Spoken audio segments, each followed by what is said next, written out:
Ikiganiro bw'irukirimbuzi twahageze y'amasaha mumenyereye kuva isaa 2 kugeza isaa 5 z'amanywa. Turabasuhuza aho muherereye mwese mu bice byose by'u Rwanda ndetse n'inshuti zacu ziri hakurya y'u Rwanda, cyane cyane mu Burundi mukunze kutugaragariza ko muba mudukurikiye. Turabasuhuje kandi tubifuriza kubana natwe muri iki gitondo.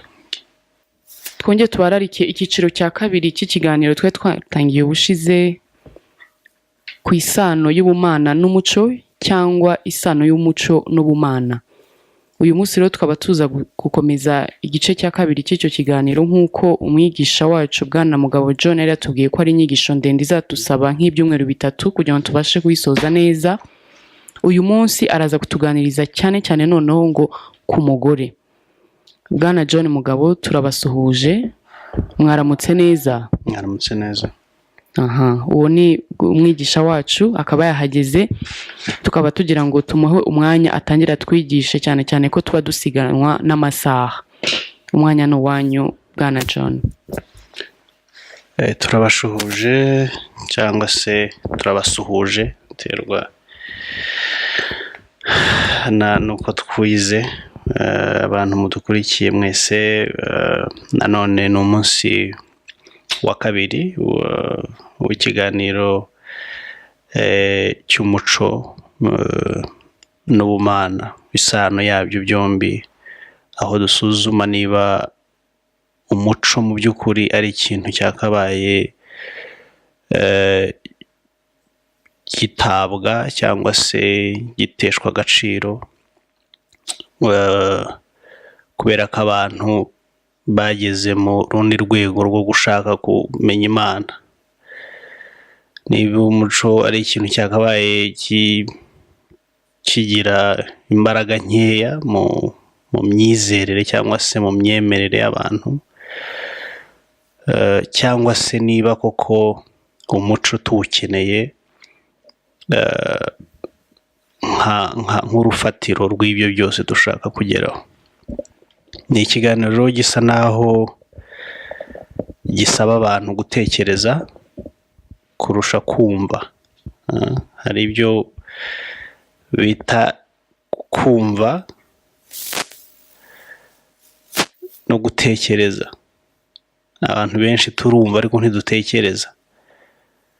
Niyo mpamvu ibyo twumva byose byaba bibi cyangwa ibyiza biza bigatura muri twebwe, ntitugire umwanya wo kuyungurura ibyo turimo kwakira. Mu Cyongereza hari ibyo bita hearing and listening. Ushobora kuba uhearing ariko uta listening. Icyo umuntu yifuza ni ukugira ngo abantu be kujya bumva gusa, batega amatwi gusa, ahubwo bajye banatekereza ku byo barimo kutegera amatwi. Umuco rero, umuco ushize twarebye fondation cyangwa se urufatiro, umusingi w'umuco, umuco icyo ari cyo. Ariko ku bantu wenda bakidukurikira ubu ngubu cyangwa se banararitswe bararitswe nyuma,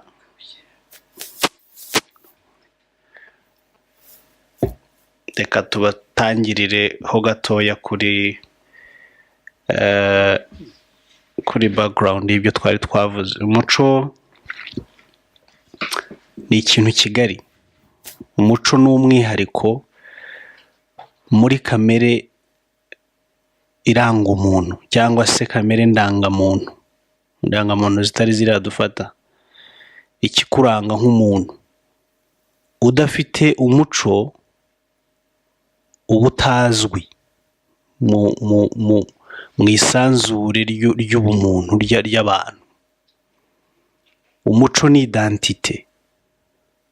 Ni umwambaro wambara bakakumenya ko ari wowe.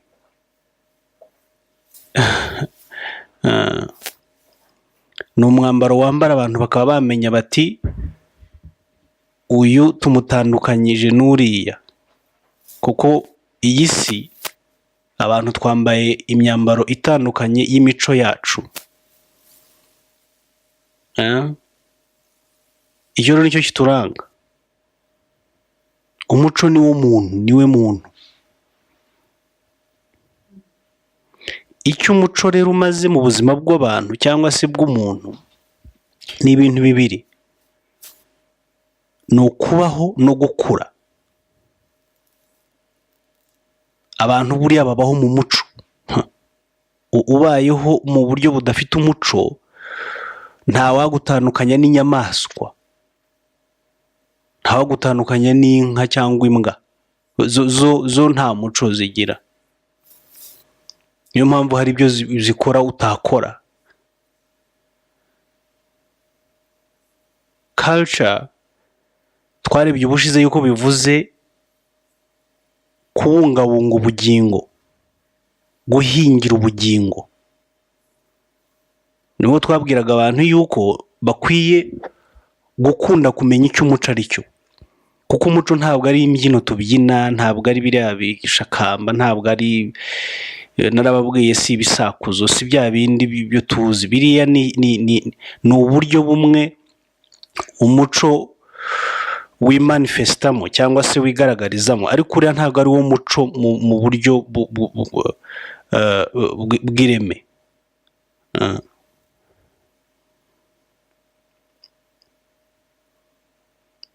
Abantu tunyoterwa iby'abandi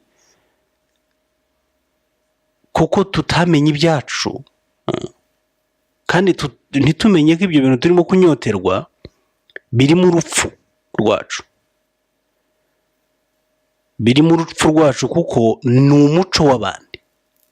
Batazagushuka, nta kindi kintu kiri kuri iyi si, hariho imico gusa.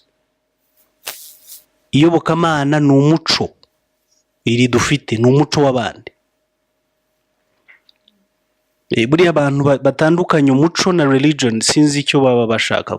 Ni ubujiji, ariko ni ukutabimenya burya, cyangwa se ni ikinyoma baba barakira imyaka myinshi. Ibi twitwa ngo twayobotse Imana, oya, twayobotse umuco w'abantu, ntabwo ari Imana. Imana ntiba imported, ntabwo bayimporta. Kumwe twemporta ibintu tudafite mu Rwanda, niba ari amamodoka tudakorera hano. Umuco na ibintu by'iyobokamana byabaye nk'ibyo turemporta. Ukibaza, iyo Mana se iteye iyo ngiyo iteye mu mahanga? Niba iteye mu mahanga, se twebwe twaremwe nande? Duturuka he? Turi abantu? Ibyo ni ibintu abantu bakaba bibaza mbere y'uko bajya muri confusion zitari ngombwa. Tukabaho twemporta Imana. Itavuye muri Arabia Saudite irava muri Sweden, itava muri Sweden irava muri Amerika, nitava muri Amerika iraza iturutse mu Butaliyani. Ugasanga turabyina ngo twayobotse Imana. Iyo Mana iri muri importation gusa, iri turimo kwakira imico y'abantu. Mu kuyakira tuba twitakaza twebwe buhoro buhoro. Niyo mpamvu usanga abana noneho tubyara uyu munsi nibo bafite ibibazo kurusha ababyeyi babo, kubera ko ntibazi icyo bari cyo.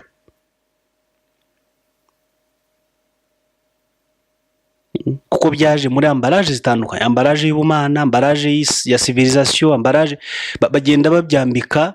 Wabona iyo ujya gutanga amakado ukuntu uzana bya bindi bita ambaraje kado. Ushobora gufata ibyondo ukabishyira muri ambaraje kado, ugaha umuntu akagira ngo umuhaye ikintu kizima. Niko twabaye. Bafashe ibyondo byabo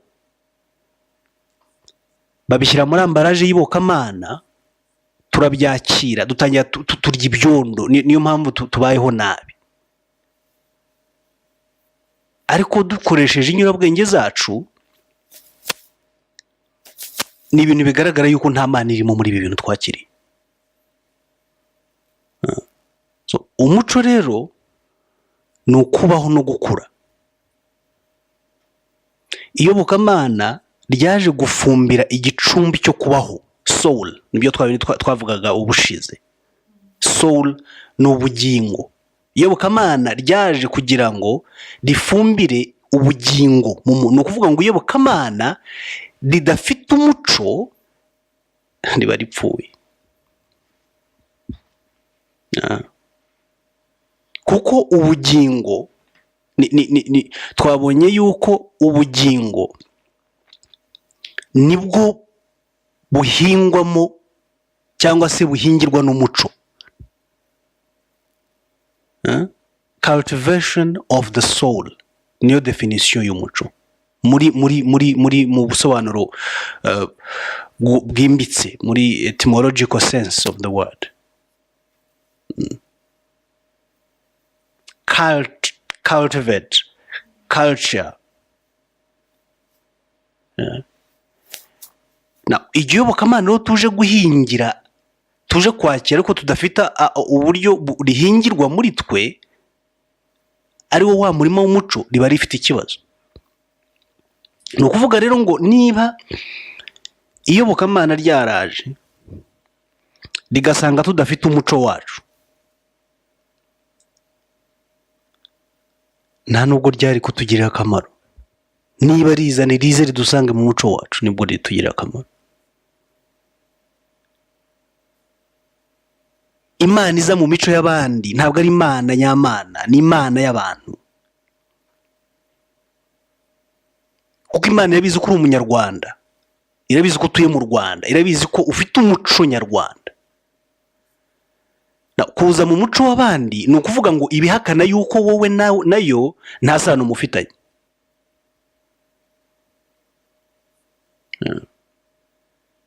Niyo mpamvu ibintu byo gusenga Imana biri mu mihango n'imigenzo n'ibiki byose abantu bakaba ari ibintu basezereye kera, barangizanyije nabyo kera. Kuko iyo hajemo imigenzo, hajemo imihango, biba bibaye noneho umuco mu buryo bwuzuye. Gusenga mu mihango y'abandi ntabwo ari byo. Niba koko gusenga gufite imihango, natwe turayifite iwacu.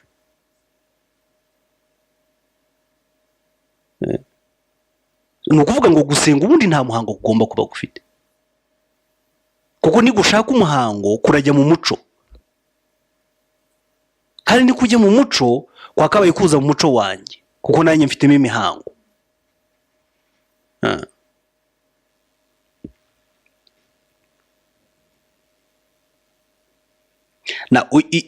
Icyo kintu rero cyitwa iyobokamana, jyewe nita salvation, ni ikintu cyaje kugira ngo ubuzima bw'umuntu burusheho gutoha, gusa neza, bushishe. Mu isi ya none ndetse no mu isi y'ahazaza, tubeho ubuzima butoshye kandi biri consistent cyangwa se constant, bihoraho. Dutohe tutavuga ngo uyu munsi turatoshye ngo ejo turumye. Dutohe byiteka. Niyo mpamvu byaje ari iby'ubugingo, ntabwo byaje ari iby'umubiri. Umubiri ubugingo ni ikintu kidapfa.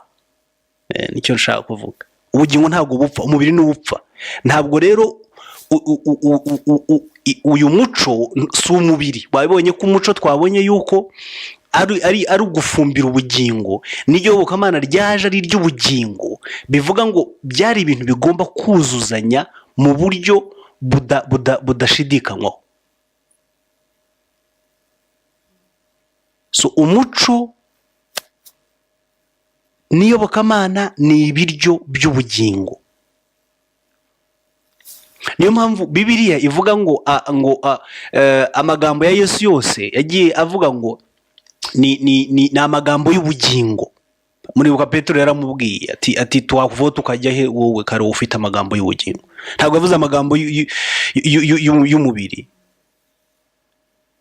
Ni ukuvuga ngo ako gakiza kakagombye kuba kaza kuranforsa ibiryo by'ubugingo bw'umuntu, kandi ubugingo mu mwimerere wa nyirabwo. Ntabwo tugomba gutira ubugingo ngo habeho ubugingo buva mu Bushinwa, ubugingo buva muri Amerika, ngo baze baduteremo ubugingo bwabo. Dufite ubugingo bwacu nk'Abanyarwanda bukwiye ifumbire y'umwimerere muri twebwe.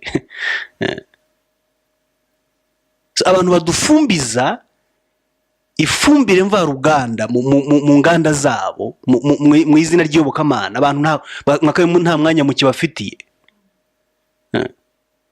Mubona ko twebwe nk'u Rwanda twanagize n'ibibazo bihagije kutubera isomo twakenera tukanikisha n'abandi kuba babyirinda.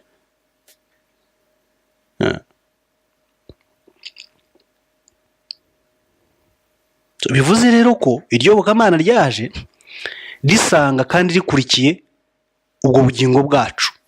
Niyo mpamvu rigomba kuza rigahera hano iwacu, rigahera muri twebwe, n'abandi ribahereho birabareba, ariko twe kujya kurishaka iwabo, twe gutanga ibiguzi ngo barituzanire, ngo mwishyure amatike y'abantu. Urishyura itike y'umuntu kuko afite iki? Azanye iki wowe udashobora kugira muri wowe mu mwimerere wawe? Ngo dutanga amaturo ngo ajye ibintu by'ubujiji n'ubupfu, kuki bitanga umuntu mwanya mu muryango yanyu? N'iki Imana ivugana nabo itavugana nawe mu mwimerere w'ubugingo bwawe? Ese ubwo bugingo bwumva Imana, ubwacu ntibwumva Imana?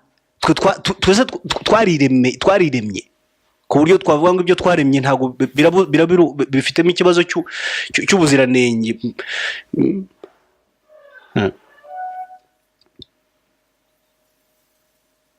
Ni ukuvuga ngo twumve ko kutabaho, iyo kutaza kubaho, birumvikana ko iryobokamana ntacyo ryari kumara.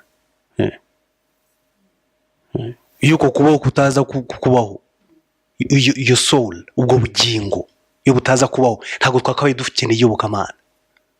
Kandi ubugingo ni umwimerere wa nyirabwo. Ntawe ugomba gutungisha abandi ubugingo bwe. Ntabwo ari umunyobwa uvuga ngo ntabwo ari ikintu uvuga ngo ntabwo ari serumu uramiza abantu. Twe dufite isoko y'ubugingo bwacu nk'Abanyarwanda. Iyo nyota yakabaye ikururwa n'ubwo bugingo butubamo. Iyobokamana ryaje ari umufatanyabikorwa mu rugendo rwo kubaho. Iyobokamana ryaje kunoza urugendo rw'ubuzima muri iyi si.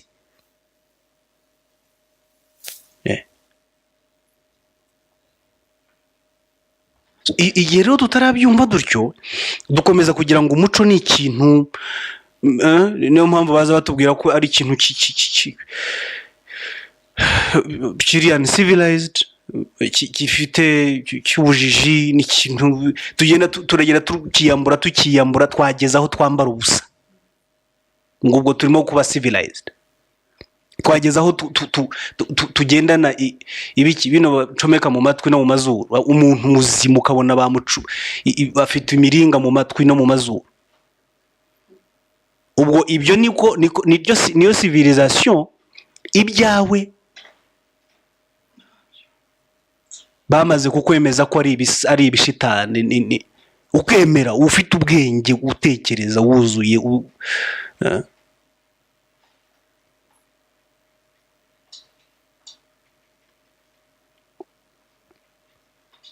Dufite amaherena mu mazuru, dufite amaherena mu matwi, imyenda ntayo twambaye, mu ndimi abantu basigaye bashyiramo amaherena yabo. Ubwo se wambwira ngo uracyari umuntu? Ariko ntabwo ari ibyacu. Niza importation mu izina, ambalage kado yanditseho civilisation. Warangiza ngo Imana izavugana nawe ngo hari aho uhurira nayo? ibyo byageze no mu bitirukamana. Ejo hari abapasiteri mbona namwe wenda murababona cyangwa muzababona, basigaye bajya kuvugira ngo Imana bafite bya bishene bigera hasi. Hano mu Rwanda ntabwo ari kure, bafite ngo ama eglise abana bacu bajyamo, akigisha afite ibishene. Ibishene ni ibiki mu Kinyarwanda? Shene bya bindi bashyira mu mbwa, bakacyambara ngo arimo kuvuga Imana, agafata Bibiliya akigisha. Hano mu Rwanda ibigofero yakuruye nka bya bindi by'abandi ngo ba 50 cent n'abandi, mu Rwanda barahari. Unambwira ngo turimo kujya he? Twemeye gutakaza umuco, mureke twambara ubusa. Twambaye ubusa mu bwenge, tugezeho twambara ubusa ku mubiri.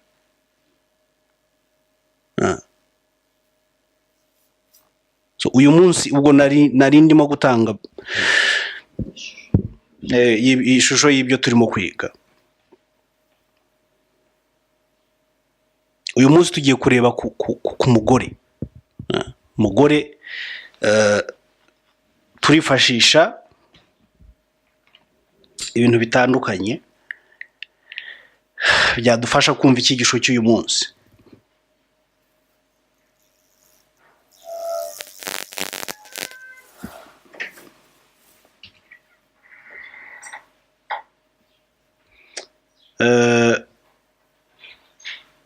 Ariko mbere yuko ninjiramo nagira ngo mbwire abantu, buriya gutura mu kintu igihe kinini cyane, murabyibuka twabivuzeho ubushize, gutura mu kintu igihe kinini ukakibamo igihe kinini, bigera aho ngaho cya kintu noneho kikaguturamo. Iyo ubaye mu kintu mu magambo wenda yarushaho kumvikana, ukakibamo igihe kinini cyane, ukagikora igihe kinini cyane, mu buryo bw'ibigaragara ni wowe ukirimo, ariko mu buryo bw'ibitagaragara kigeraho nacyo kikakujyamo, kikaguturamo. Noneho ukaba ubuturo bwahutuye, sinzi ko byumvikana, ukaba ubuturo bw'ibyo urimo. Ibyo binabwiraga abantu bavuga ngo bananiwe gucika inzoga, ngo ubusambanyi, ngo nisanga ngo nta majirimo, ntabwo ari biri magical, ngo pa birabaye ngo bivuyemo. Umvaho aho waciye ubyinjiramo naho byaciye bikwinjiramo, niho ukwiye guca ubikuramo, nabyo bikahaca bisohoka muri wowe. Iyo niyo mpamvu Kristo yaje yigisha abantu akababwira ko bazabaturwa bamaze kumenya.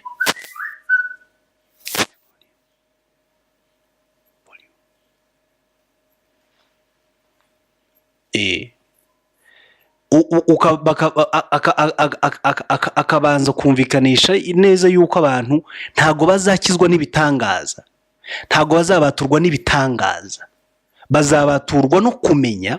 Kuko iyo umenye urangizanye n'ikibazo, ikibazo kikugiraho ubutware kubera kuri injiji kuri cyo. Icyo kintu iyo kigutuyemo igihe kinini, ubu umugaragu wacyo, ukaba slave.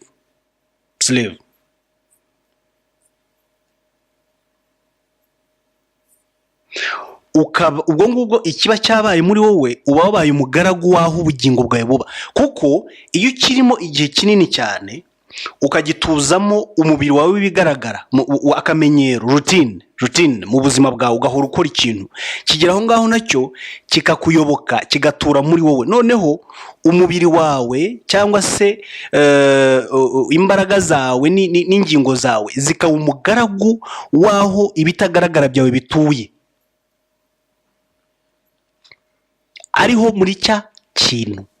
Bavuga n'urugero, tuvuga ubusambanyi, weed, smoking za weed, kurya ibyo biryo byatunaniye, ngo inzoga, utwo tuntu twose tuvuga ngo byaratunaniye biratugoye kubivamo, naho ngaho ibintu biba byapfiriye, bigeraho bikaba umuco ugutuyemo.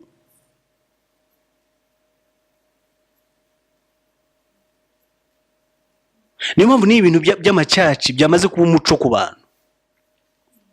Umuntu ntashobora kuryama ngo asinzire atagiye muri caci, bita caci. Ntabwo nemera ko ari caci, narabisobanuye kenshi, ariko mba mvuga ibintu kugira ngo mubyumve. Mbivuze uko mutabyumva mushobora muri izi ko namwe mutoroshye, gushaka izindi nyito n'amazina mutangira kunyita.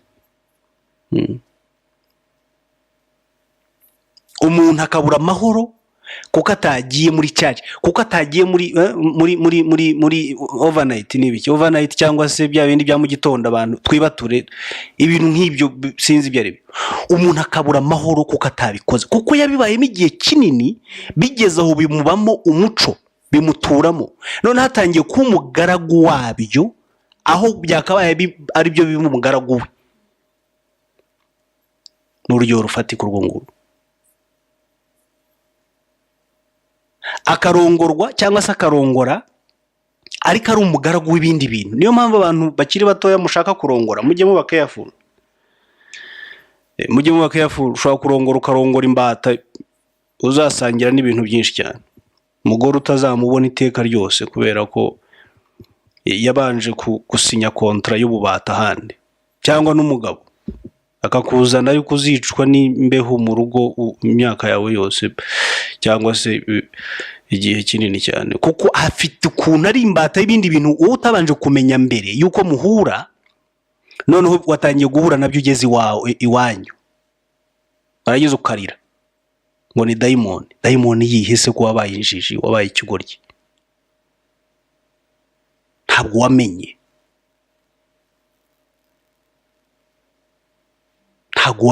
ni uri victime. Ntabwo ikibazo ari cy'Imana cyangwa Satani, ni ikibazo cy'umutwe wawe. Warebye uburanga, ureba amazuru, ureba ibindi, urakururuka. Ntabwo abantu batura mu mazuru, ntabwo amazuru ari sustaining imibereho n'imibane y'abantu.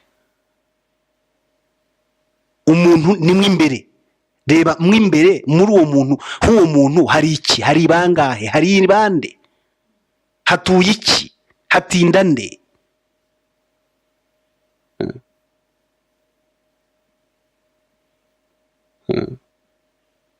Niba hatinda pasiteri, ntabwo uzubaka, ibyo byo ni ihame. Niba hatinda caci, uragowe. So tuzagenda nawe uba imbata y'ibyo ngibyo, cyangwa se mutandukane, kuko ntabwo mwabana mutuzuzanye. So ibi bintu byose ni ibintu byaje mu bintu wakwita kwiyoberanya, ariko birashaka ubugingo bw'umuntu.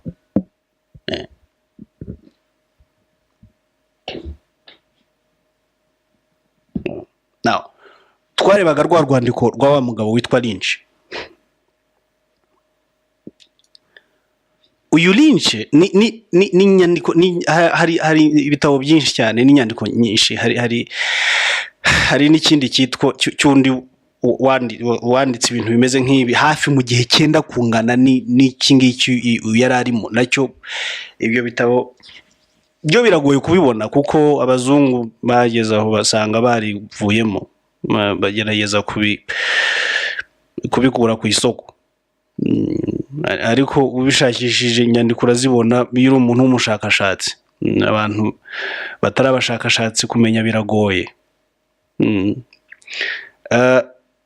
Hari uwitwa Henry Berry, afite urundi rwandiko runini rwo ruteye ubwoba, yanditse nabwo. Urumva ni nyuma yaho gato, ntago ari gato, ariko yakomezaga gushimangira ingengabitekerezo ya Lynch mu bazungu. yacyanditse mu 1832, undi we yabyanditse mu 1712. Noneho ubukoroni buza muri Afurika bwa mbere mu 737. Ni ukuvuga ngo iki? Ni ukuvuga ngo Bibiliya y'ubukoroni yari yaramaze kwandikwa.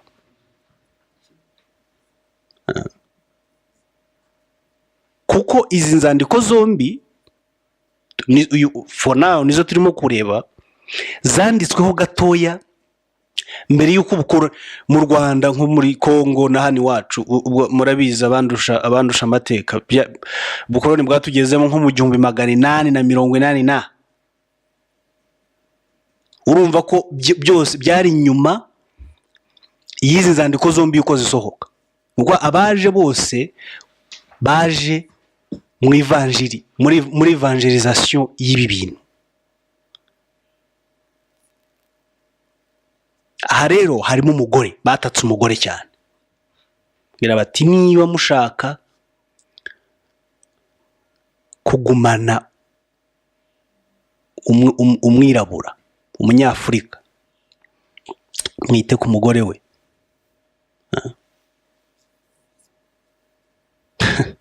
Buriya abagore cyangwa se abakobwa mu nteze amatwi, yaba mwabyumvaga kuko birakomeye, yaba mwari muzi uburyo mwatewe ntimwabimenya, yaba mwamenyaga impamvu Bibiliya ivuga ko ari umugore watatswe muri Edeni kandi umugabo nawe yari ahari, yaba mwashaka kumenya ibyo bintu, mwakaducunguye, mwakaduhaye isi nziza, mwakaturaze future, kuko abakobwa n'abagabo bavuka nimwe mu babyara, mwakaturaze ibihugu bizima, mwakaturaze umurage muzima, mwakaducunguye. Ariko ntimuhari, ntabwo muhari, ntimuhari pe. Mufite inyota y'ibindi, mufite inyota y'ababwira ko muri beza, mufite inyota y'ababwira ko mwisize neza, mufite inyota y'abareba ko muteye neza. Dore naho ngaho isi irangiriye, ukabaho urarikiye ko bakubwira ko uteye neza gusa, nkaho wowe utabizi cyangwa se uzabigirwa n'ababikubwira. Concentration yose ufite y'ubuzima bwa akabaho uyishyira, kandi ugufite abana ugomba kure, urabaha iki? Urababwira iki? Buriya nta mugabo urera, harera umugore. Ariko se urabareresha iki? Ufite iki? Kufite maka, kufite, urabizi ibyo ufite, nibyo bikubamo, ibyo bigutindamo. Niyo mpamvu abana uzabyara, turaje turebe hano umuzungu ukuntu yabivuze, uzababyarira we, ntabwo uzabibyarira. Abagabo twamaze kurangira.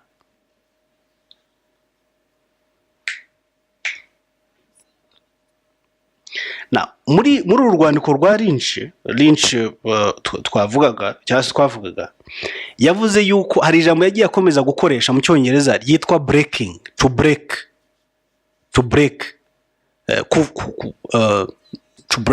mu Kinyarwanda ni nko kuvuna, ni nko guca. So to break, mu ubusobanuro bwaryo yagiye akoresha ko yagiye avuga ati we break a black man, we break, tuvune, duce, dutandukanye, no gutandukanya fete. When you break something, ubu gitandukanya naho gifatiye. Iyo wavunitse akaboko, iki bivuze yuko joint cyangwa se waho ukuboko kwari gufataniye hacitse imitsi cyangwa se amagufwa yatandukanye. Ni ukudutandukanya cyangwa gutandukanya umuntu naho ashingiye, ari we mwirabura. Noneho bo bakavuga ngo that breaking, muri ko kuba breakinga, ni ukugumana umubiri ariko baratwaye ibitekerezo. To keep the body and take the mind of a black man. Nguko ibyo bakoze. Uyu muzingo wa Lynch n'uyu nguyu wa Berry niyo nyigo bakoraga y'uburyo bakwica umwirabura gutyo.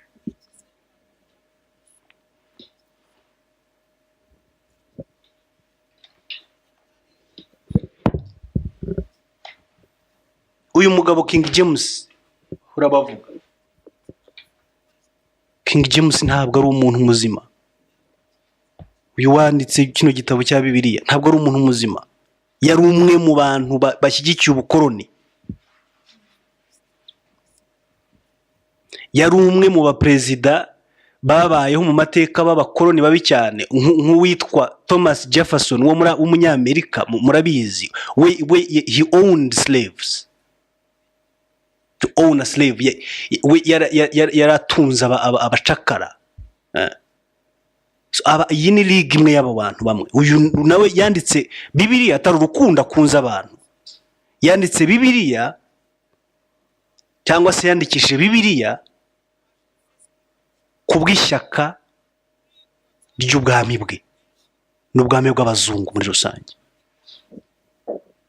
Niyo mpamvu mukwiye niba abakunda Bibiliya mufate umwanya wanyu mushakishe, muve muri izo za version icyo bivuze bisa naho tudashaka kubyumva. Version ubundi ni nko gusobanura ko ni nk'ubusemuzi, uko usemura ikintu wowe uko ubyumva. Yes.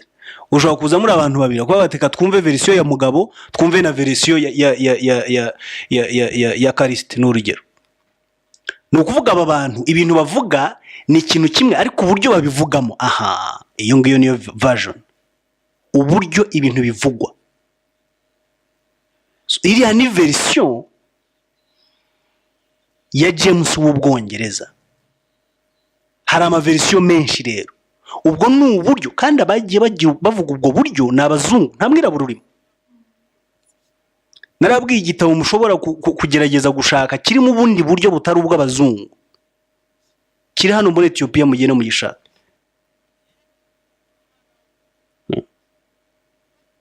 Usanga abantu basaziye muri version, ngo barajya mu ijoro ariko bari muri version.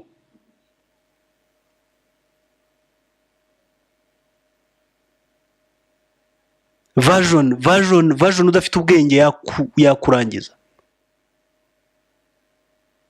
Niyo mpamvu hari bimwe byashyizwemo, hari bimwe byakuwemo, hari ibihindurwa, kuko bigomba kuzanya na version y'ubivuga.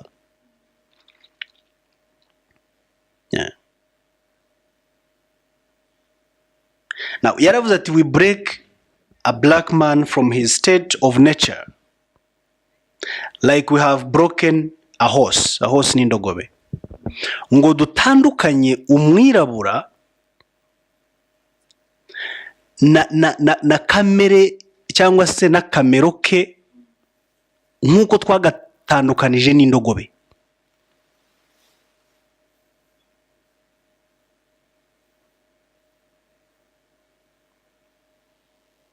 Like we have broken a horse from its natural life of taking care of its offsprings. Offspring ni abagukomokaho cyangwa se bigukomokaho, nk'uko twashoboye gutandukanya indogobe n'abana bayo offsprings, niko dukwiye gutandukanya umwirabura n'umurage we. Kandi byarakunze. Nababwiye ngo indogobe ubu ngubu ugiye ukayifata ukayishyira mu ishyamba yahapfira, ntago yabaho kuko yamenyereye kubeshwaho. Ariko ubundi ntago yaremewe kubeshwaho, yaremewe kubaho muri independence y'amatungo nk'ayandi yose, ajya mu ishyamba akarisha, akarya, akabaho, agashisha.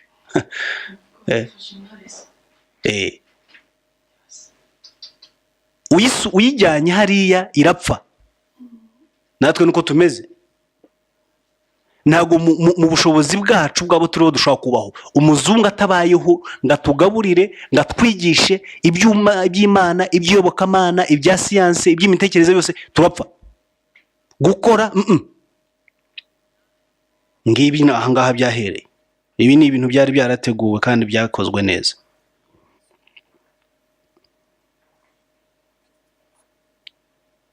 To take care of its offsprings to the dependent status it has now. Both black man and donkey must be crossbred to produce a variety and division of labor.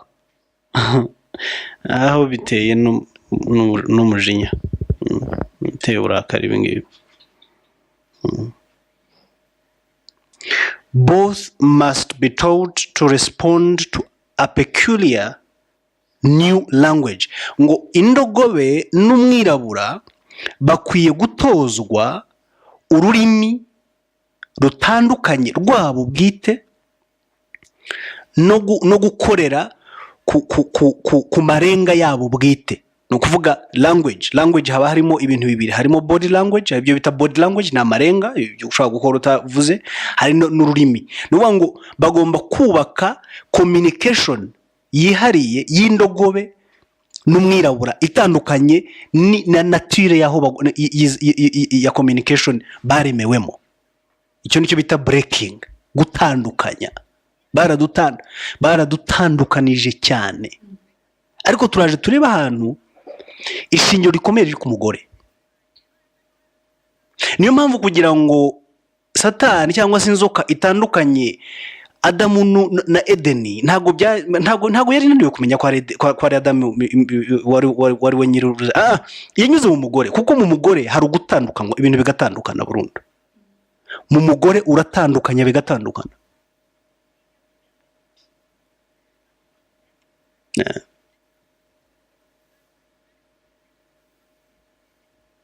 Umugabo ntacyo utandukanya, umugabo usaba hehe ko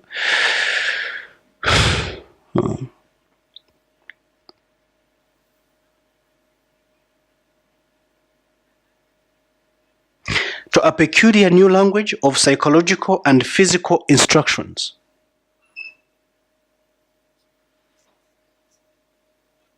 For containment.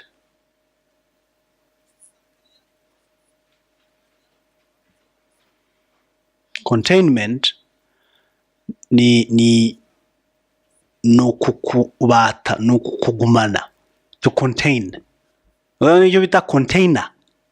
Container ni ikintu kibika. So ibi ngibi bagomba kubikora kugira ngo babike umwirabura burundu mu buryo buhoraho. Ubu turabitse, turibikiye, turi muri container. Tubitse gute? Nibyo Yesu yabwiraga abantu, tumwe murabitse, no twe turabitse, dufite igihugu, dufite isoko Aburahamu. Uruvuga iki? Babitse mu myumvire, kuko hano yavuze ati muri psychological and physical nature. Psychology ni imitekerereze, ruvuga ngo tubabike mu buryo bw'imitekerereze. Baratubitse. Cyo mutabona niki?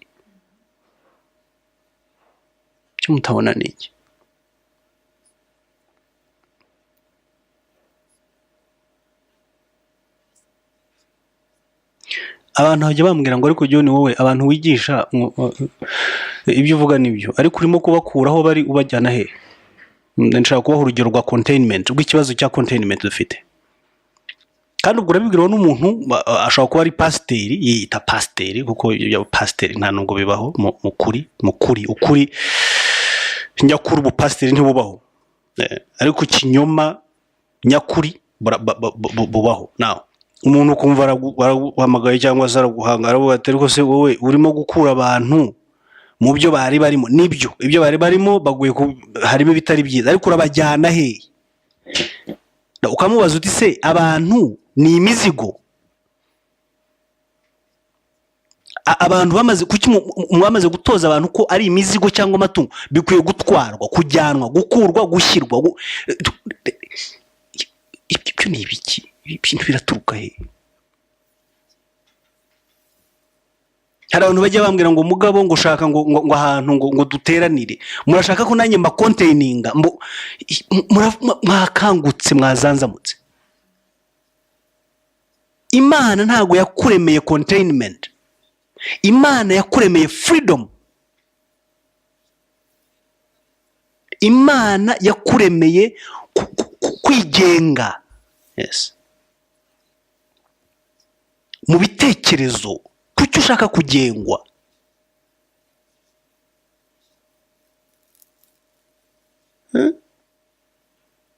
So iyo umuntu utamucontaininze arababara. Indogobe utayicontaininze irapfa, kandi yaremewe umudendezo.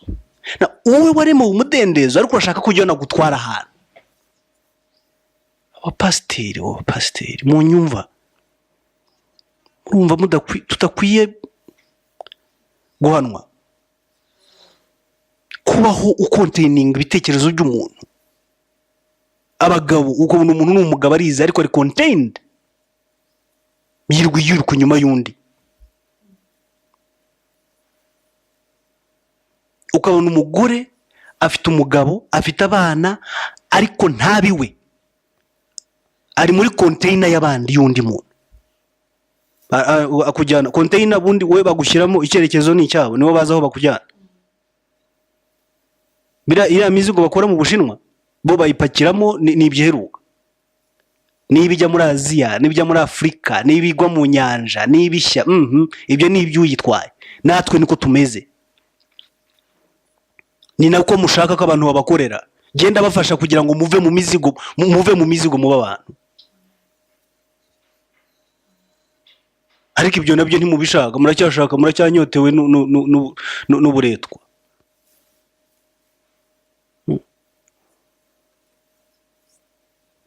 Umugore rero, proje y'umugore, uyu mugabo yayise ngo ni long range economic plan.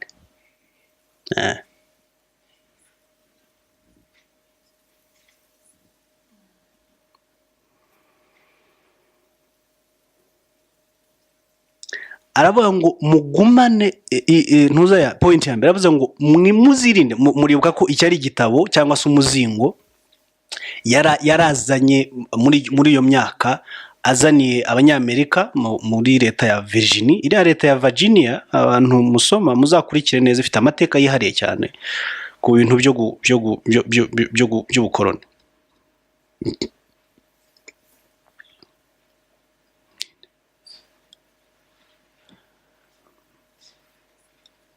Hanyuma uwo muntu aravuga ati jyewe mbazaniye umuzingo, mbazaniye ubwenge bwo kugira ngo tugumane. We make a slave. A slave is a man made product.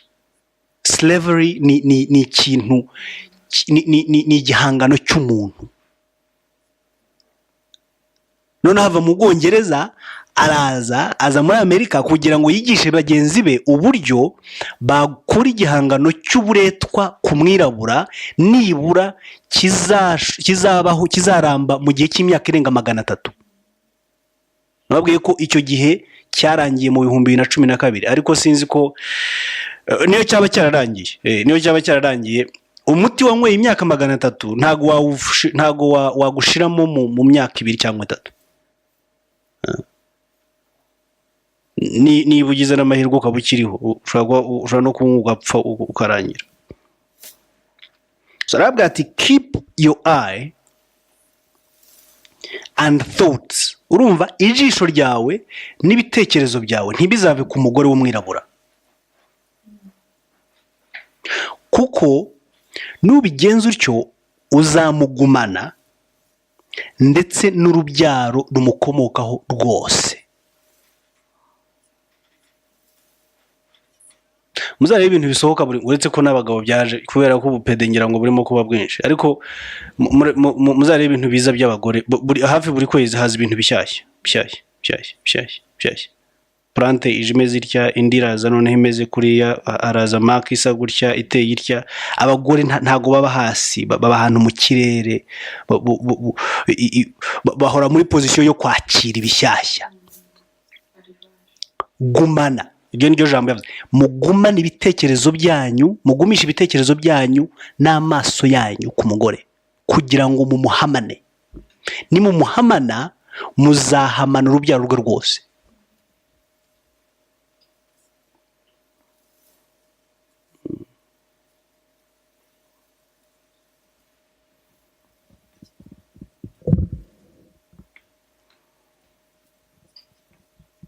Aravuga ati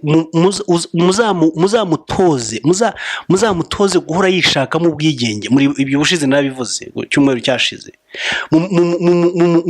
mumutandukanye n'umugabo aho ngaho bashaka ntabwo ari genda. Umuntu wambaje ngo ariko uzi ntiwemera genda, ntabwo iyo ngiyo ari genda.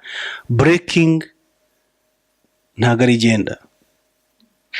Genda ndayemera cyane. Genda igomba no kuba mu muco wacu kwanza. Genda ifite indangagaciro zitari izacu, ntabwo ari genda yacu. Igomba kuba genda iri muri values z'umuco nyarwanda.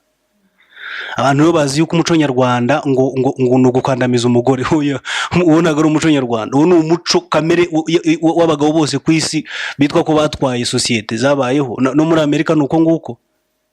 Niba mubishidikanyaho nabaha ibitabo mukajya kubisoma, murebe uburyo aba bazungu ubwabo bari bafite iyo ntuza iyo mentality yo gutsikamira no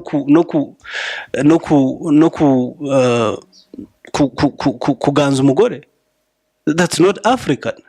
Abantu dufite kureba gutoya cyangwa kugufi tugira ngo ni ibinyafurika, kuko niko babitubwiye turabyemera, ariko ntabwo ariko bimeze.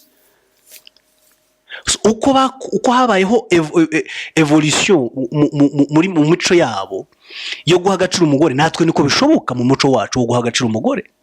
Ntabwo bigomba kuba ibyabo, bigomba kuba ibyacu, tukabaha agaciro mu ndangagaciro zacu. Yes. Ariko nitubaha agaciro mu ndangagaciro zitari izacu, turaza kwisanga turimo kwicuza, kuko ziriya ndangagaciro zifite icyo zishaka, zifite umugambi kuri twebwe utari mwiza. So genda ni itegeko, ni ihame, ariko mu muco n'indangagaciro zacu nk'abanyarwanda, kuko turazifite.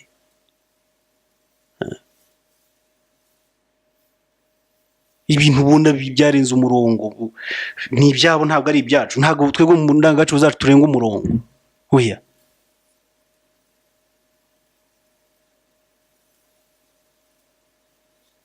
Uri bushaka reference nayimuha y'igitabo. Bamwe bajya bamaza batari ko se wowe wajya uduha. Iyo mvuye muri studio abantu baranyandikira ngo duhe reference. Ibyo bintu ntimuzongere, ntabwo bibaho. Reference uyifata mu kiganiro cyarangiye, biba byarangiye. Ntabwo nabishobora. Nakoze ibiganiro byinshi, ntabwo nagenda aho ushakiye umpamagara ngo ndamenya ngo icyahe reference ziki se. Tujye dukurikira. So ku muco w'abazungu rero n'abagore, muzashake igitabo cyanditswe n'umuntu witwa Anne Scott.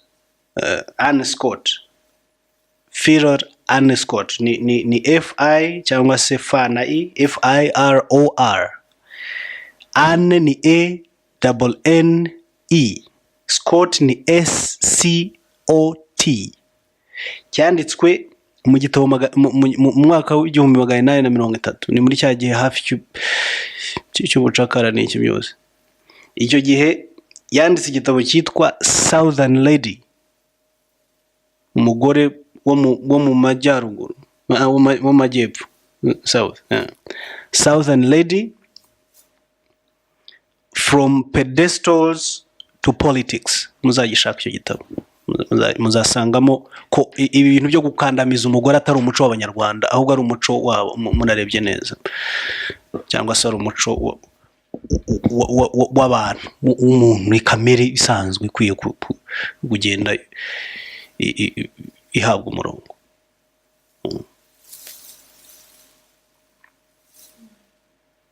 Aravuga ati nimushobora gutandukanya umugore nawe, reka mbivuge mu cyongereza nubwo bifite ireme. Aravuga ngo if you break the female mother, she will break her offspring.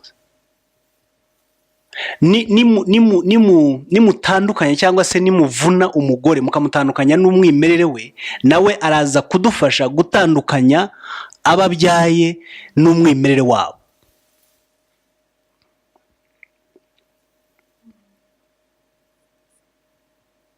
Ngo araza kuba gutandukanya nabo n'umwimerere wabo mu myaka yose early years of development ni imyaka ikomeye ku bantu biga psychology cyangwa se sociology. Ndibwira early years of development y'umwana nicyo gihe gikomeye cyane cy'ingenzi kidetermina cyangwa se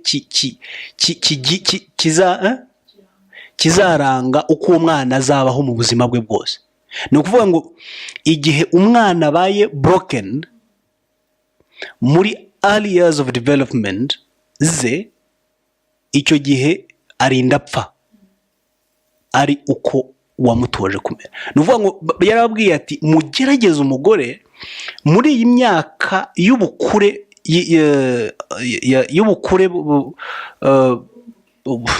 early years of development y'abana babo bajye babatandukanya n'abo bari bo, kugira ngo bazakure cyangwa se bazarinde basazira muri uwo murage bamaze kuyoboka wundi mushyashya. Aravuga ngo completely break the female woman, the female black woman, until she becomes very gentle, where you or your offsprings can ride her in her comfort. Mutandukanye umugore n'umwimerere we ku rugero rw'uko yaba mwebwe cyangwa se abana urubyaro rwanyu ruzashobora kumushofa uko mushaka kandi bimunyuze. This is very, very unfortunate. Aho wowe unyurwa,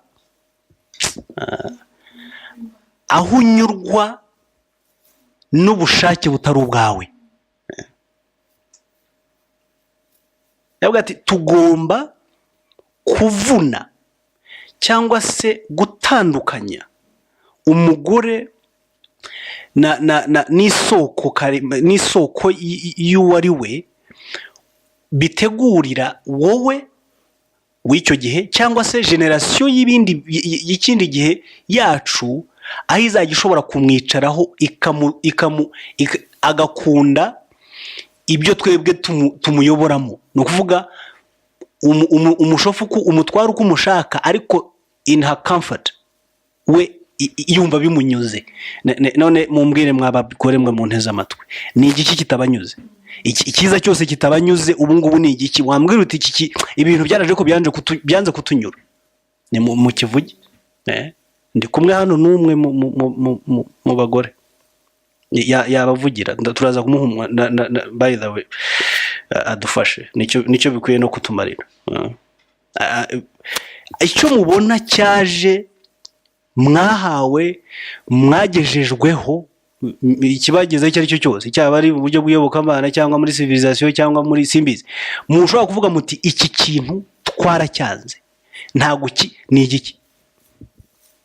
Hari igihari Mama Brea? Ntacyo mu by'ukuri mbona byose twaragiye tubyakira, ari mu myambarire, ari mu mirire, ari mu myumvire, ari mu icyose bamaze kubaka inzira ihoraho, aho ntacyo musubiza inyuma. Ubicayeho wese arabatwara, kandi uwicaye ku mugore akamutwara abatwaye isi yose.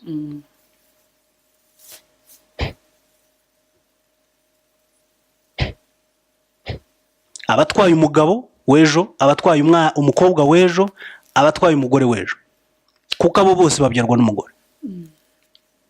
Abyumvise uburiganya aho bushingiye.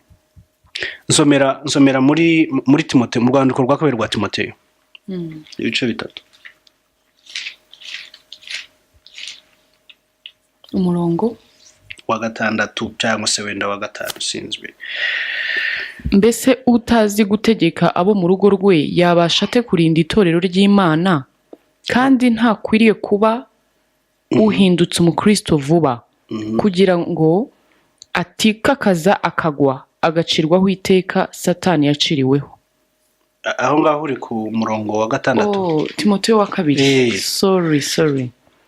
Timoteyo wa kabiri igice cya 3:6 kuko muri bo harimo abagabo wenda hera hejuru 5 bafite ishusho yo kwera ariko bahakana imbaraga zako. abo ni baba pasiteri banyu komeza. Abameze batyo ujye ubatera umugongo kuko muri bo harimo abagabo bomboka mu mazu bakanyaga abagore batagira umutima, baremerewe n'ibyaha, batwarwa n'irari ry'uburyo bwinshi.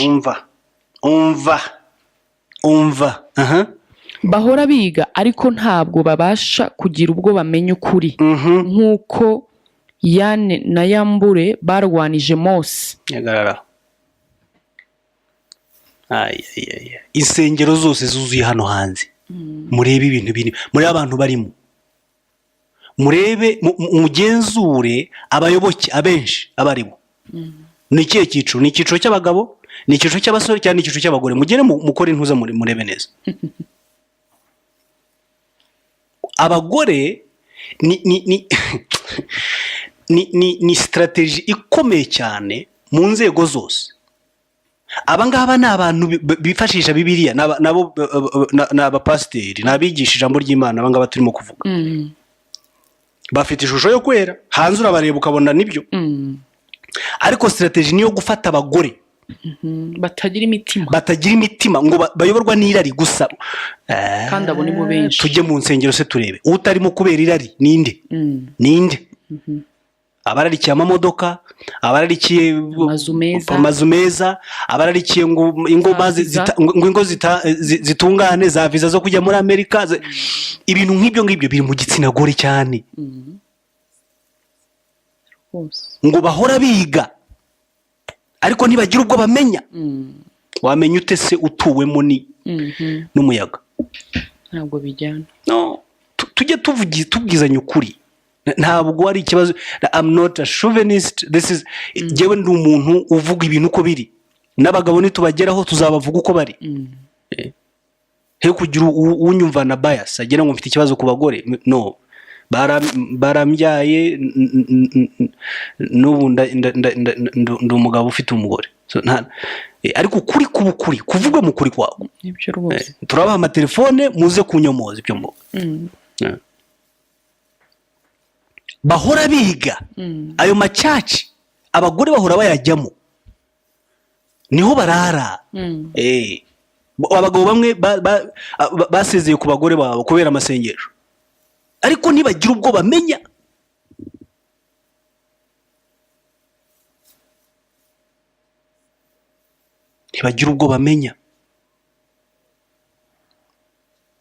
Bahora bavunwa n'irari. Ngwino ngusengere umugabo wawe aratungana akagenda ubu ngo akarangira. Ngwino ngusengere uburumbuke ubukire mugiye kubona. Abagore mudufashe, mwababyeyi mwe mutega amatwi, mudufashe mushyira amaguru hasi. Amen.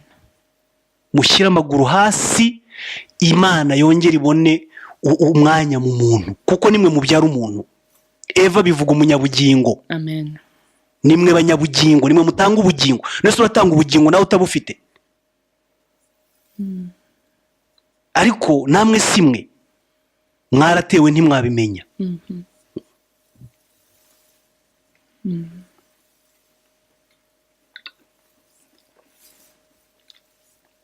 Satani ari inyuma y'umugore.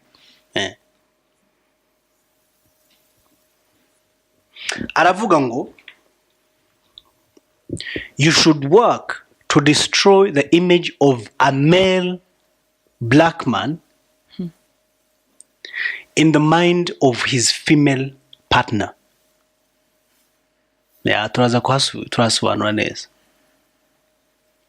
ngo so that she always seeks you as the only source for survival and strength. Ngo tugomba gukora uko dushoboye kugira ngo turimbure cyangwa se tuzimye burundu ishusho y'umugabo w'umwirabura mu mutwe w'umugore, kugira ngo abe ari twebwe duhora turi isoko y'imbaraga na survival sinzi icyo ari cyo, imibereho. Ari twebwe tubabera isoko y'imibereho n'imbaraga z'ubuzima bwabo. ibi babikoze bate? Turaje turi ukuntu babikoze. Aho umugabo w'umwirabura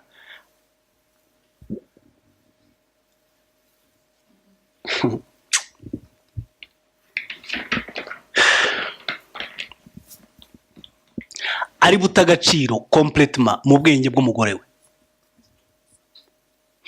mu byo bita emasculation.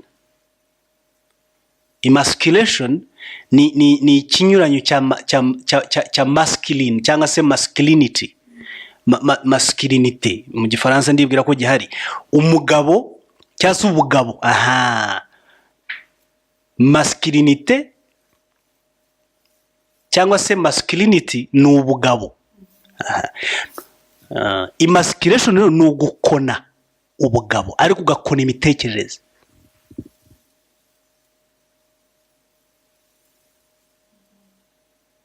Inkone z'imyumvire mu yandi magambo.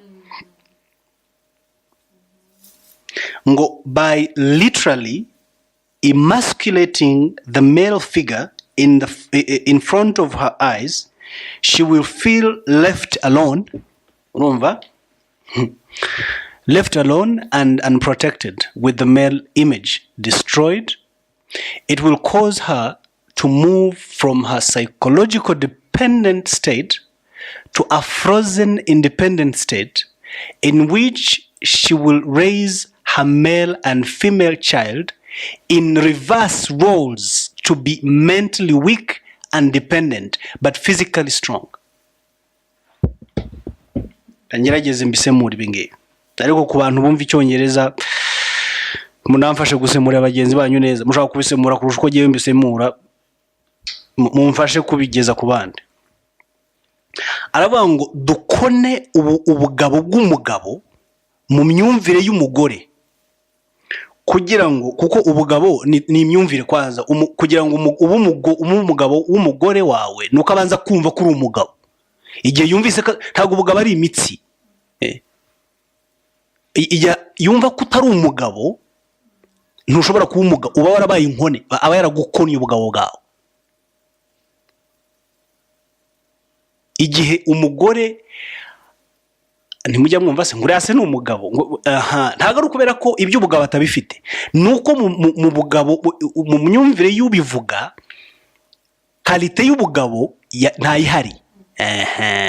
Ibi rero ni ikintu bakoze, baravuga bati dukone ubugabo mu myumvire y'umugore, ku buryo iyo imaje y'ubugabo nimara kurangira mu maso y'umugore, bizamukura ku mugabo, bizamukura kuri dependence ni mu kinyarwanda ntacyo nzi, muraza kugishaka. Biraza gutuma aho kugira ngo adepande ku mugabo we, atudepandaho twebwe. Urumva? Noneho bimushyire muri state of fear, frozen state of fear. Yumve abaye helpless, kuba helpless, yumve abaye nta mutabaza afite, kuko yavuye yatandukanuje n'umugabo we.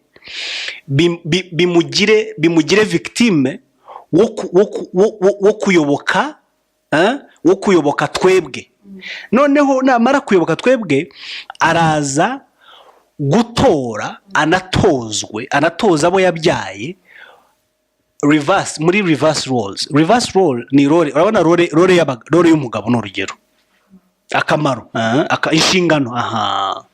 inshingano z'umugabo n'inshingano z'umugore. Ibi ni ibintu biri natural. Ariko ngo nitumara gufata umugore akamara gutandukanywa n'umugabo we mu myumvire ye, icyo bizadukorera biraza gutuma ubwe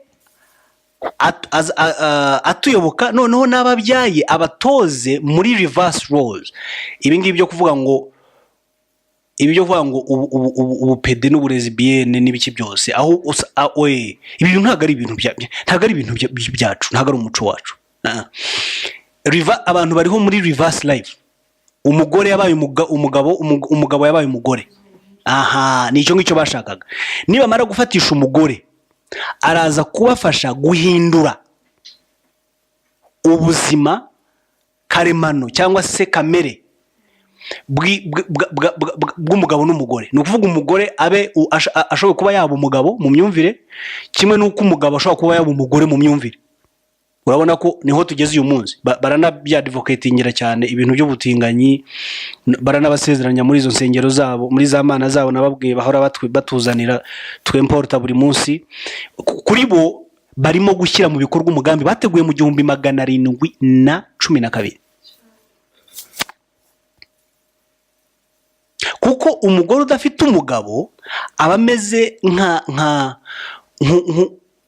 nk'umuntu udafite ahashingiye. Ni ukuvuga ngubwo ni kuko bamaze kubikora rero ngo atandukanye n'umugabo we, bituma guhora muri iyo state ya confusion bituma abayoboka, noneho n'abayoboka aba ari bubyare bagende nabo bayoboka doctrine idaturuka mu mwimere w'umugabo, kuko umugabo niwe ugomba gutanga umurongo. Noneho aba abyara bayoboka undi murongo uturuka ahandi hatari ku gicumbi cyaho bakomoka. Niko tumeze uyu munsi. Buri ibintu bya sexual orientation ntabwo ari ikintu kiri demonic, kiri demonic, simbizi niba mu gifaransa demoniaque. No, ni imyumvire yamaze guhindurirwa, irahindurizwa ku buryo umuntu akura atazi kuba umugabo icyo ari cyo, kuko yatandukanijwe n'isoko y'umugabo mu buzima bwe. Abagabo ntabwo babica, icyo babakorera ngiki barabindoctrinatinga ubugoryi, imyumvire itari butume baguma mu miryango,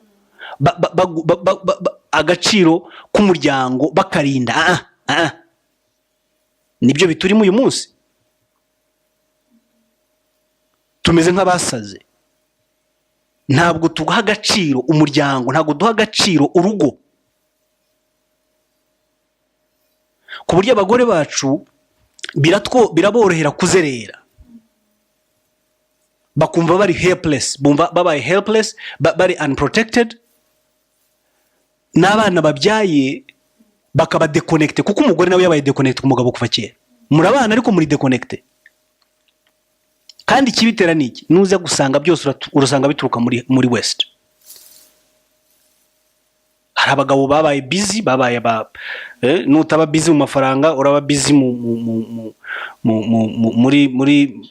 muri church cyangwa se muri research cyangwa se muri usange nta gaciro k'umuryango kagihari, nta gukiri inkingi y'urugo rwawe, nta mwanya urugo rukubonamo kandi uhari physically. You are there, physically strong, bararinzwe rwose, nta wabinjirira, nta mujura wakwinjira, ariko mu buryo bw'ibitagaragara bambaye ubusa, bari hanze ku karubanda. Ibyo ni ibintu byateguwe, noneho bigatuma ishusho y'ubugabo igenda ipfa mu maso y'umugore buhoro buhoro. Abo abyara agenda abatoza ibyo yatoye.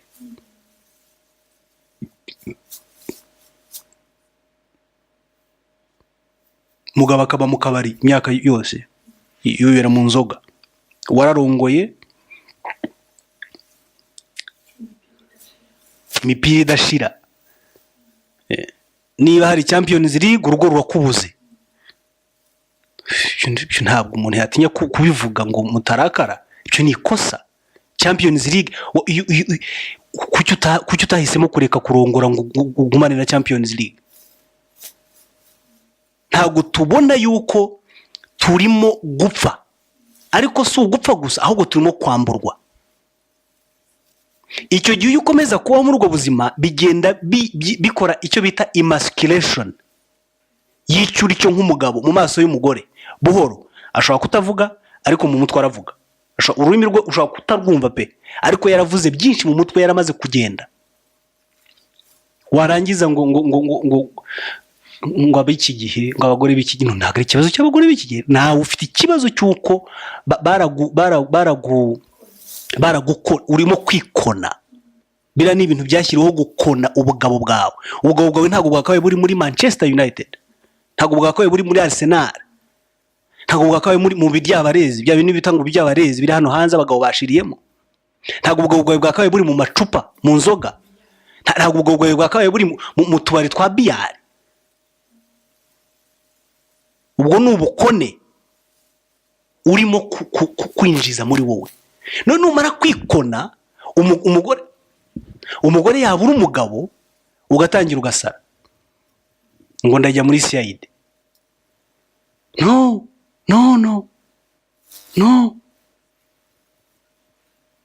Hari strategy tutabonye zubatswe n'aba bantu kugira ngo barangize umugabo umwirabura.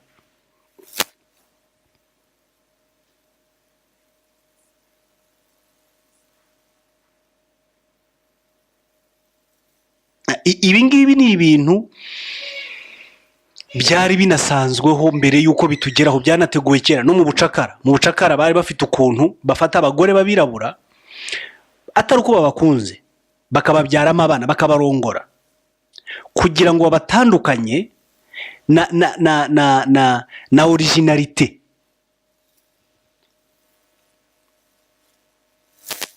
y'urubyaro, aho rugomba gukomoka, noneho n'uburere batanga bube confused. Ibyo mushaka igitabo cyitwa cyanditswe n'umugore umwe wari mu bacakara, umwe wahuye n'ubwo buzima, warabivuga neza uburyo ibi bintu mubona ngo byo kurongorana, ngo aho usanga ngo wenda biterwa n'uko ubyumva, ariko genda avuga aho byakomotse, aho bari bashyizeho campaign yo kurongorana, abazungu bakarongora abagore benshi babirabura, atari urukundo, oya, ahubwo ari ikintu bakorera. Uyu mugore yakise ngo ni instrument of power and white supremacism.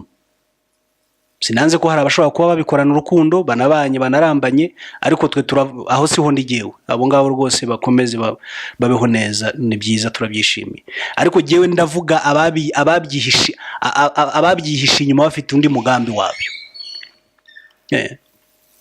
So uwo mugore arabisobanura neza, yitwa Harriet Jacobs, mu gitabo cye yise Incidents in the Life of a Slave Girl. Incidents in the Life of a Slave Girl. Icyo gitabo kirabivuga neza uburyo marriage na sex byakoreshejwe, cyangwa se n'ubu hari ideology, ingengabitekerezo yo gukomeza kubikoresha nk'intwaro, tool cyangwa se instrument of power and white supremacism. Iyo ni atake ku mugabo umwirabura, intwaro y'ubutegetsi, power, supremacy mu Kinyarwanda numva ntazi supremacy, ntabwo nabona uko mbyita.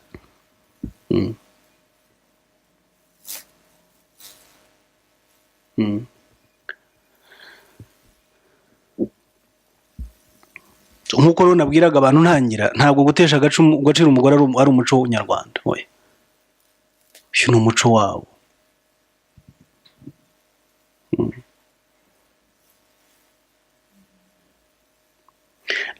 Ngiye gusoreza rero ku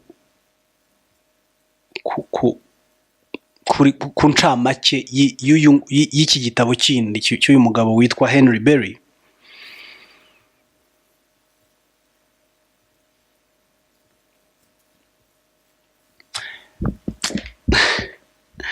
Ngo dukwiye gushaka abantu bajya basemura ibintu nk'ibi mu Kinyarwanda, hakabaho ibitabo byabyo mu Kinyarwanda, byadufasha abantu byabageraho ku buryo bworoshye kandi bikagira impact mu buryo bugaragara, kuko ibi ni ibintu bihari, we yaranditse aravuga ngo ni byinshi muraza kunyihanganira ariko turabisobanura. yavuze ngo pass as several laws as you will to keep these unfortunate creatures in ignorance until you can extinguish that spark of intellect God gave them. Ngo mukoreshe amategeko ashoboka yose cyangwa se menshi ashoboka yose kugira ngo you keep these unfortunate creatures ni ibyaremwe ikintu kiri unfortunate ni ikintu cyagize ibyago. Ibi byaremwe by'ibinyabyago mubigumishe cyangwa se mubituze mu bujiji buhoraho kugezaho to extinguish no kuzimya kugezaho muzimya urumuri rw'ubwenge Imana yabahaye. Niyo mpamvu Bibiliya na Yesu aho dusoma izo nzandiko zose za Bibiliya tubona ko ni emphasis iri ku bwenge no kumenya kumurikirwa. Niyo mpamvu ijambo rya Kristo aryita itabaza, kuko hari systeme yo kubaka umwijima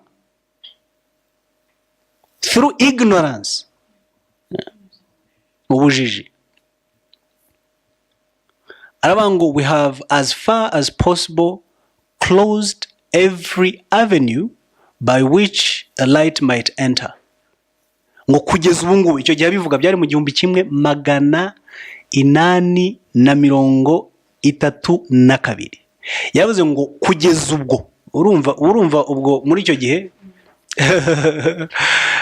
ngaho reba imyaka yakurikiyeho, ngo yari confident, yabivugaga bizi neza yuko bamaze kugera ku rugero ruhagije cyangwa se rushimishije rwo kuba baramaze kuzimya cyangwa se gufunga imiyoboro yose ishoboka, avenues by which a light might enter the Negro's mind. Ngo inzira zose zishoboka aho urumuri rushobora kunyura rujya mu mutwe w'umwirabura.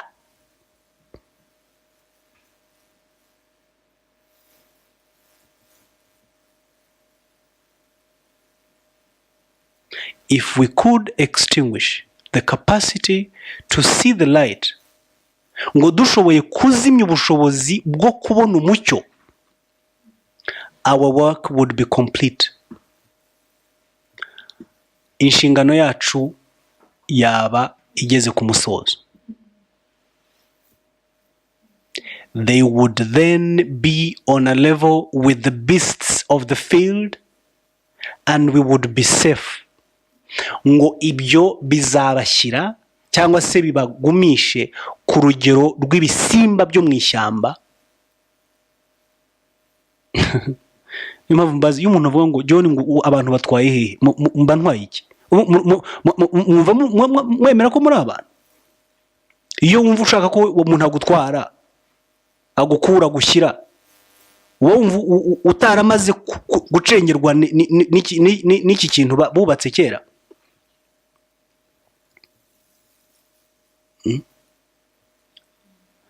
They would then be on a level with the beast of the field and we would be safe. I'm not sure that we would not do it if we could find out the process, and that on the plea of necessity. Now, ngo hano no kuvuga ngo ntabwo turagerayo neza, sindi sure neza yuko twagezeyo, ariko plea ni nko gusaba, to plead bituruka muri pleading. Navuga ngo iki ni ikintu dukeneye cyane, cyifuzwa cyane, niyo plea of necessity. No kuvuga icyo kintu yasize avuze ko cyifuzwa kigomba kugerwaho, nicyo cyakomeje kugerwaho mu nzego zose binyuze muri abo bose twarimo kuvuga.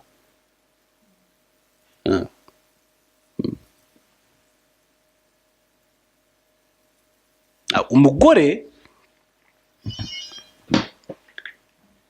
ni inzira y'ubuzima.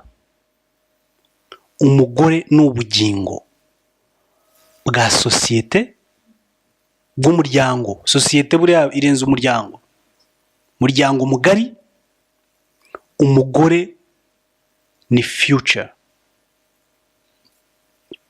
y'isi, hano bwari family gusa, ni future y'isi. Niyo mpamvu ariho hatezwe igisasu kigomba kurangiza isi.